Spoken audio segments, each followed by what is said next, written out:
And joining us in the booth is Jon Lovitz. Hi, John. How are you? Good to be back here.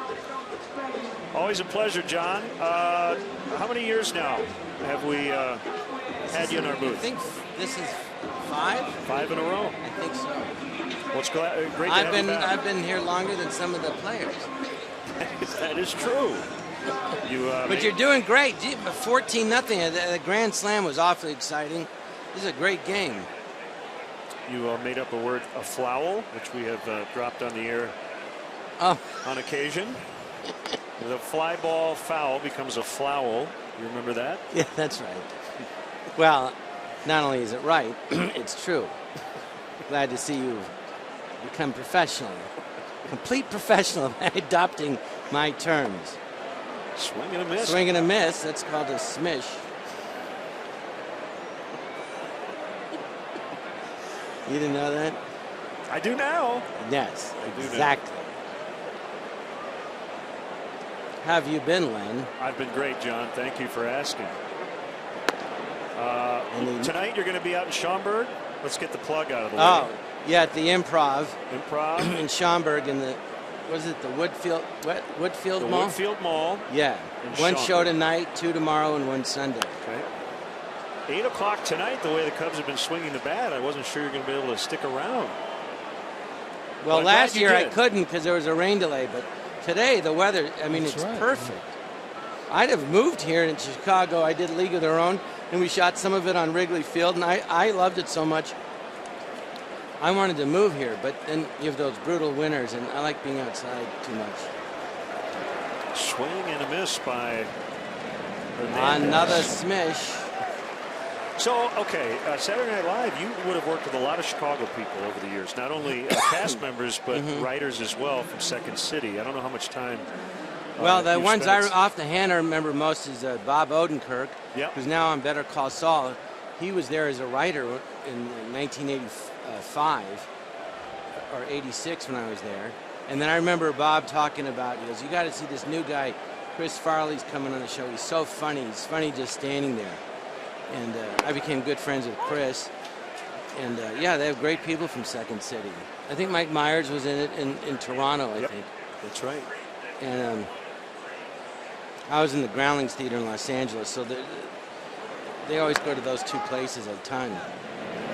Ciarte grounds out. I can't believe you just interrupted me with something from the band. How rude. JD, go ahead. You got to have a question for John. I got nothing. Nothing?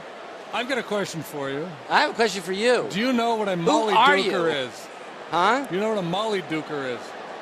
No, and don't try to give me one either. Keep your hands to yourself. Were you a ball player? I was, yeah, a long time ago. What's your last name? Smith. I remember you. You were on that team. Right. Right? Mm-hmm. He made guys smish a lot. Oh, you're a pitcher. Yeah. What do you think of the way these batters hang their head? Oh, dropped in for a single. Do I have to do your job too? What do you think of the way these pitchers? I was at this Major League Baseball Alumni Association game. Really? When Mark McGwire and Sammy Sosa were hitting all the homers, and Ferguson Jenkins, a Cub, and was talking with Goose Gossage. And I said, what do you think of these guys hitting the home runs? And they go, oh, the way they hang their head over the plate. And Ferguson Jenkins said, I'd pitch him right under his chin, back him off. And then Goose Gossage goes, I'd hit him in the head. I go, on purpose? He goes, well, not on purpose, but because if you want to hit a guy in the head, you throw the ball behind him. But what do you think of that? They used to not be able to crowd the plate like that? Well, yeah. There's some revisionist history, too, going on when guys get together and talk about the old days. But I don't think players in the modern game get pitched inside enough, but probably didn't do quite as much back then as they claim. They used to hit him all the time, didn't they? Not so much. What are you talking about? It's in the numbers. It's right here in the little machine. I used to watch him hit it. Sandy Koufax, I saw Flow off to left field. He talked about how he used to He hit Kurt Flood. I think it was in the World Series on purpose. Flood owned him. Owned Sandy Koufax? Yeah. Well, he hit him in the back. Yeah. But he said he would never throw a ball at Willie Mays. Look at here's Sandy Koufax. Look at he never hit more than 5 in a season. That one is going to go for Jake Lamb. Is that a home run? That was a home run, John. You missed it. 14-4. Well, they're still 10 runs behind. If the Cubs lose this game, we're blaming it on you because things were going along smoothly up until this point. Well, I got to the booth there. They had 14 runs. Yeah. But they'd Now, only given up 2. If you want me to bat, let me know. Well, the pitcher's done a good job. Did you ever have occasion to visit the bleachers? Did you ever sit out there for an inning or two? You know what? You should do that the next time you come. When I was here in 1992, made the movie A League of Their Own. So I stood at the home plate, did the Babe Ruth foul call, and I was in the infield hitting balls to Tom Hanks and his son on the warning tracks. And then I actually went up inside the scoreboard there, which I don't think I was supposed to do, but I did it. So it was better than the bleachers. Have you ever been inside that scoreboard? Not. You haven't? I have. Yeah, it's very cool. Well, it's not cool today. It's probably pretty warm. You should go up there. It's pretty amazing. Okay, we'll do that. It's much bigger inside. I mean, there's staircases. It's huge inside. Way bigger than it looks. And the view is amazing. So you hit fly balls to the Hanks. Was it Colin? Yeah, Colin, who was become a great actor, yeah. 22 years ago. So he was, a kid. Yeah, now that's right. Years ago, now he's married. He's in his 30s. He's with a kid. Yeah, but he was, 1992. Wow. But that was a lot of fun making that movie. It was great. Saltalamacchia, the batter.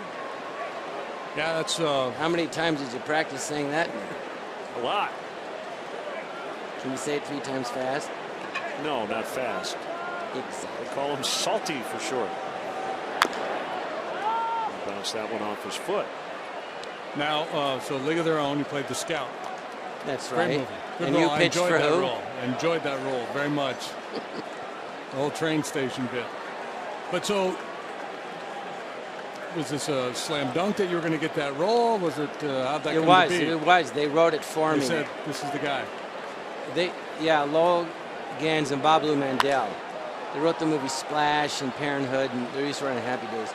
And they said they wrote that part for me, and they've never written a part for an actor before or since.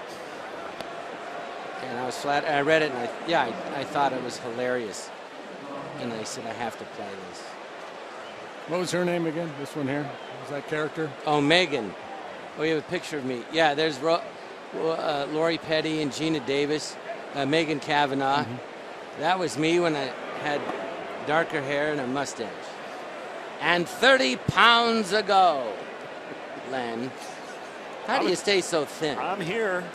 Len, you haven't gained an ounce in 5 years. You look the same, too. Yeah, I know. Still fat. Wind up, and here's the pitch. There's a grounder over to third to throw. He's out. All right, here we go, John.